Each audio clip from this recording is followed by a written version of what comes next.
Hi, I'm Jacob. I'm going to be talking to everyone a little bit about leadership today and what makes a good leader and what doesn't make a good leader. I'm going to be using a ton of West Wing clips. Being a good leader is more than just having a pretty face and being charismatic. It's about having a set of values and ethics that people can get behind. It's about being able to inspire people. Now, in the West Wing, the president is inspirational. He's brilliant. He's someone that people can get behind. And the characters in the West Wing show throughout the entire series that their number one goal is to impress them, is to make sure that they can count on them. This, I think, is very similar to the situation that we saw with VW, but in a different way. VW was out of fear, I think, in my opinion, and this is out of love. This is because the values, the ethics of these leaders are so strong that that the people who follow them have no control. They will do whatever it takes to get the job done. That's followership at its very core. Take a look at this video. Mr. President. Mr. McGarry, Mr. Ziegler, Mr. Lyman, Miss Craig. It's the Temptations. I love you guys. You only think you've heard everything, but you haven't. Hit me. Toby. James Hobuck will vote yay at 10:30 if we give him $115,000. Million. 115,000. For an RV, what you An want? NIH study on remote prayer. I like it. There should be a button on my desk I can press, and 49 people instantly pray for me. I got remote prayed for by 3 million people. How'd it work out? Good for me. I can't vouch for what it was they were praying was going to happen. Well, that's the problem. Excuse me. Yes? The Earth is rotating rapidly on its axis. Okay, well, good news. Keep us posted on that. We're moving into 8 o'clock now, sir. Is there something I should be doing I'm not doing? We should be talking about Jimmy Hobuck. Oh, wait. You guys didn't come in here to tell me something funny? 3 of us did.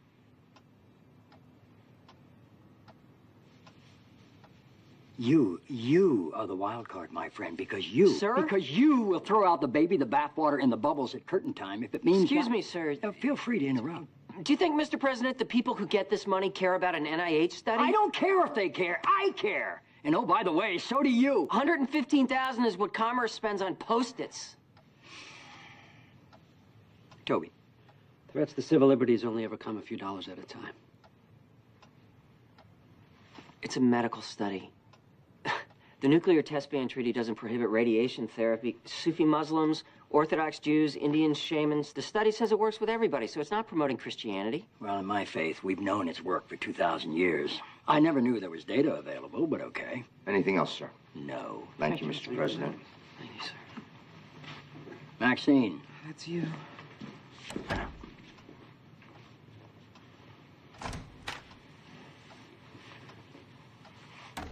I apologize for interrupting before. Oh, I don't care.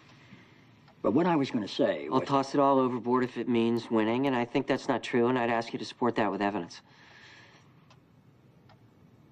I'm sorry, I don't know why I keep doing that.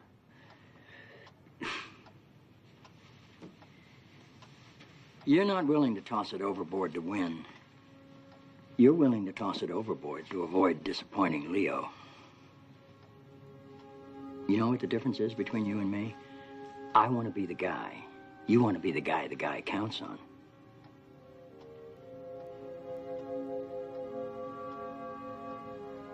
We lost. We know. The president wasn't willing to compromise his values. And that's, whether Josh realizes it or not, that's why he follows him. That's why he believes in him so strongly, and that's why the other characters do as well. I want to talk a little bit about the workplace environment. And I think in the West Wing you see an environment where they want to impress their leaders. They want to show them that they are going to get the job done no matter what. Man, don't ever let him take it off. There's no one in this room who wouldn't rather die than let you down, you know. Whereas Herb Brooks, the Olympic coach for the U.S. hockey team in the 80s, when we beat the Soviets, he created an unsafe working environment. He said, I'm not your friend. I don't ever want to be your friend. And I am going to make sure that you are as uncomfortable as humanly possible. He did this all on purpose, though. He was not a fun guy to play for. but you had to respect his understanding of the game and what he was trying to accomplish. But he wasn't your friend. He was very hard on the younger players. I mean, he worked them really hard, and to me, that's the way it should be. You wanted to fight with Herb. You didn't go to Herb. You went to Craig Patrick and said, I can't stand this Herb Brooks. I hate him. I hate this coach. You know, and so Craig was the guy who spoke to the players, and Herb was the guy that the players learned to hate and to also make fun of. Herb's goal was to get them to focus their hatred on him and be unified and become one by focusing and agreeing on one thing, that he was a miserable son of a bitch. If you hate one person more, it brings you together. And so that's kind of what he thought. Well, that was his way of coaching all the way along, even in college. He didn't want to get close to the players. He wanted to almost intimidate them and make them afraid of him. This guy Simon Sinek, which I'm going to show you a clip in a second, he argues that this is an absolutely ineffective way of going about leading. I don't have people that I work with like that. You know, in the military, they give medals to people who are willing to sacrifice themselves so that others may gain. In business, we give bonuses to people who are willing to sacrifice others so that we may gain. Yeah, right? So I asked myself, where do people like this come from? And my initial conclusion was that they're just better people. That's why they're attracted to the military. These better people are attracted to this concept of service. But that's completely wrong. What I learned is that it's the environment. And if you get the environment right, every single one of us has the capacity to do these remarkable things, and more importantly, others have that capacity too. I've had the great honor of getting to meet some of these who we would call heroes, who've put themselves and put their lives at risk to save others. And I asked them, why would you do it? Why did you do it? And they all say the same thing, because they would have done it for me. It's this deep sense of trust and cooperation. So trust and cooperation are really important here. The problem with concepts of trust and cooperation is that they are feelings, they're not instructions. I can't simply say to you, trust me, and you will. I can't simply instruct two people to cooperate, and they will. It's not how it works. It's a feeling. So where does that feeling come from? Are there conditions inside the organization? And that's where leadership matters, because it's the leader that sets the tone. When a leader makes the choice to put the safety and lives of the people inside the organization first, to sacrifice their comforts and sacrifice the tangible results so that the people remain and feel safe and feel like they belong, remarkable things happen. You have to treat us like cattle. Why can't you treat us like human beings? And this is exactly what she said to me. She said, sir, if I don't follow the rules, I could get in trouble or lose my job. All she was telling me is that she doesn't feel safe. All she was telling me is that she doesn't trust her leaders. The reason we like flying Southwest Airlines is not because they necessarily hire better people, it's because they don't fear their leaders. You see, if the conditions are wrong, we're forced to expend our own time and energy to protect ourselves from each other. And that inherently weakens the organization.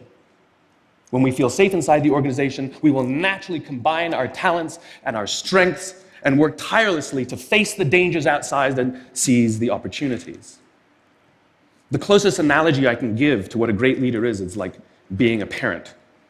If you think about what being a great parent is, what do you want? What makes a great parent? We want to give our child opportunities, education, discipline them when necessary, all so that they can grow up and achieve more than we could for ourselves. Great leaders want exactly the same thing. They want to provide their people opportunity, education, discipline when necessary, build their self-confidence, give them the opportunity to try and fail, all so that they could achieve more than we could ever imagine for ourselves. Many people have such a visceral hatred, sort of anger at some of these banking CEOs with their disproportionate salaries and bonus structures. It's not the numbers. It's that they have violated the very definition of leadership. They have violated this deep-seated social contract. We know that they allowed their people to be sacrificed so that they could protect their own interests. Or worse, they sacrificed their people to protect their own interests. This is what so offends us, not the numbers. Great leaders would never sacrifice the people to save the numbers. They would sooner sacrifice the numbers to save the people. Let's look at Leo, who's the chief of staff to the president in the West Wing. He creates a safety net for Josh.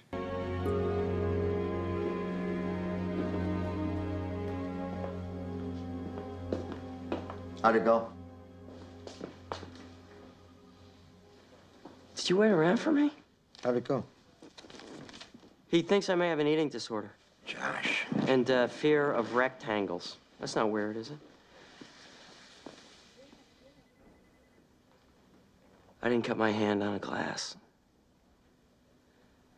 I broke a window in my apartment. This guy's walking down the street when he falls in the hole. The walls are so steep he can't get out. A doctor passes by and the guy shouts up, "Hey, you, can you help me out?" The doctor writes a prescription, throws it down in the hole, and moves on. Then a priest comes along and the guy shouts up, "Father, I'm down in this hole, can you help me out?" The priest writes out a prayer, throws it down in the hole, and moves on. Then a friend walks by. "Hey, Joe, it's me, can you help me out?" And the friend jumps in the hole. Our guy says, "Are you stupid? Now we're both down here." The friend says, "Yeah, but I've been down here before and I know the way out."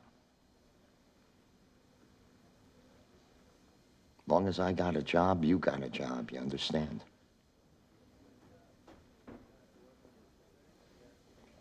I want to finish up talking a little bit about moral ends. We see the president talking about killing a terrorist, a known terrorist. It doesn't align with his ethical view of the world. It doesn't align with his style of leadership, even though it's something that he has to do. You hear Leo, who's his chief of staff, say, "The village idiot comes to that before, the PhD," or whatever the line is. That's exactly why Jet Bartlett is able to create this following. You shouldn't cancel the trip. You should tell me to call the State Department. Why? What are the alternatives? What do you say? What are the alternatives? Are we going to attack Kumar? Maybe. Now? We can kill all the armed teenagers we want. We still won't have Sharif. Let's get some more intelligence. Let's get some more counsel. More counsel is going to help me violate international law. It's pretty easy to say this is a war scenario. It's pretty easy to say anything is a war scenario. This is war on poverty. This is It's a slippery Stop slope. it. What? Just stop it already. This is the most horrifying part of your liberalism. You think there are moral absolutes. There are moral absolutes. Apparently not. He's killed innocent people. He'll kill more, so we have to end him. The village idiot comes to that conclusion before the Nobel laureate. El Principe has justified every act of oppression. This is justified. This is required. Says who? Says me, Mr. President. You want to go ask some more people, they'll say so too. Well, a mob mentality is just... Not a mob. Just you. Right now. This decision. Which, by the way, is one of self-defense. Let Sharif come here and we have options. Cancel the trip and we have none. That's all we're talking about right now.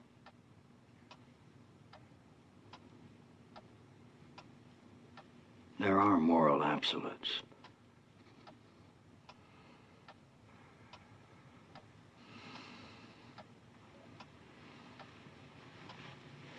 Make the call. Thank you, Mr. President. So I want to talk a little bit also, within moral ends, about unethical or stupid. It's a section in the chapter. There's a quote from John Stuart Mill that says, "Intentions or reasons for an act tell us something about the morality of the person." This makes me think of altruism. Is true altruism ever achievable? Absolutely not. In my opinion, the only example of true altruism that I can really think of is maybe a guy or a woman or an other being stuck in the middle of a forest. They have a great life. They're just going for a stroll. They're happy. They have people they're going to leave behind, people that are going to mourn them. And they hear screams. They hear these screams coming from, somewhere around. So they run over. See, it's a stranger drowning in a frigid, cold pond. And they look and they assess the situation and they know without a reasonable doubt that if they jump in that water, they're going to die. And there's no guarantee that the other person will survive. There's zero. It's impossible to know. But they know that they're going to die. How they know this, I don't know. That's a problem with philosophy, right? We could beat everything till it's, doesn't exist anymore. So he's assessing the situation and he says, okay, I want to give my life for this other person. And I'm okay with nobody ever knowing what I did. I don't know if this is a good person. I don't know if it's a bad person. I'm okay with nobody ever knowing. So they're going to do it. This is never going to happen. This is absolutely ridiculous. Altruism doesn't exist. People act people act because they're driven to act a certain way. People aren't inherently good. It's the scenarios that they're surrounded in, right? It's the environment that's created. Leadership is a choice. It is not a rank. I know many people at the senior-most levels of organizations who are absolutely not leaders. They are authorities, and we do what they say because they have authority over us, but we would not follow them. And I know many people who are at the bottoms of organizations who have no authority, and they are absolutely leaders. And this is because they have chosen to look after the person to the left of them, and they have chosen to look after the person to the right of them. This is what a leader is. We call them leaders because they go first. We call them leaders because they take the risk before anybody else does. We call them leaders because they will choose to sacrifice so that their people may be safe and protected, and so their people may gain. And when we do, the natural response is that our people will sacrifice for us. They will give us their blood and sweat and tears to see that their leader's vision comes to life. And when we ask them, why would you do that? Why would you give your blood and sweat and tears for that person? They all say the same thing. Because they would have done it for me. And isn't that the organization we would all like to work in? After taking everything into account, I think successful leadership comes down to a few things. 1 is the leader. 2 is the followers. And 3 is the environment.